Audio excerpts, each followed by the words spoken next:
Many more stroke victims than previously thought can be saved from disability or death if doctors remove blood clots that are choking off circulation to the brain.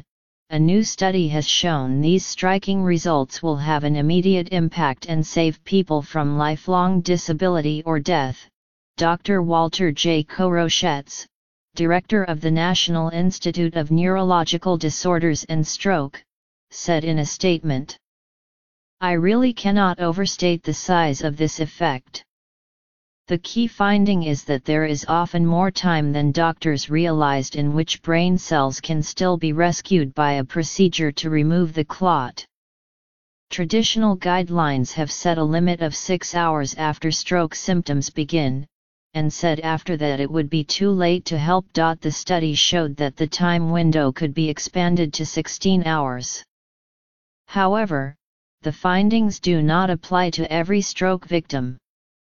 The researchers used a special type of brain imaging to identify the patients who still had live brain tissue that could be saved if the blood supply was restored.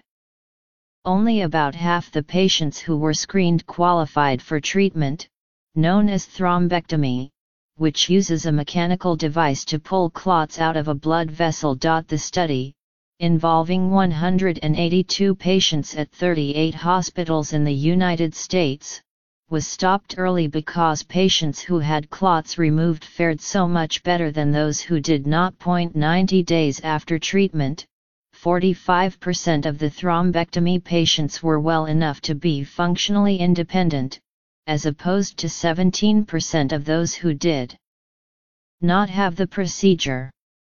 The death rates were 14% in the thrombectomy group, and 26% in those whose clots were not removed. The results were published on Wednesday in the New England Journal of Medicine.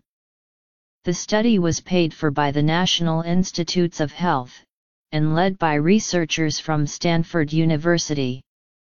The Stanford team said it expected the study would lead the American Heart Association to change the guidelines for stroke treatment, extending the time window for thrombectomy. It is not uncommon for strokes to begin during sleep, and some of those patients miss out on treatment because it is not clear what time the stroke began. Medical practice has been to set the beginning of the time window as the last moment they were known to be well, and if they have slept most of the night, the 6-hour window may be over by the time they wake up. New guidelines may allow such patients to be treated. About 750,000 people a year suffer strokes in the United States, and 85% of those are caused by clots, the same type treated in this study. Symptoms include speech difficulty, arm weakness, and facial drooping. Experts urge patients or their families to call 911 immediately so that treatment can be started as soon as possible.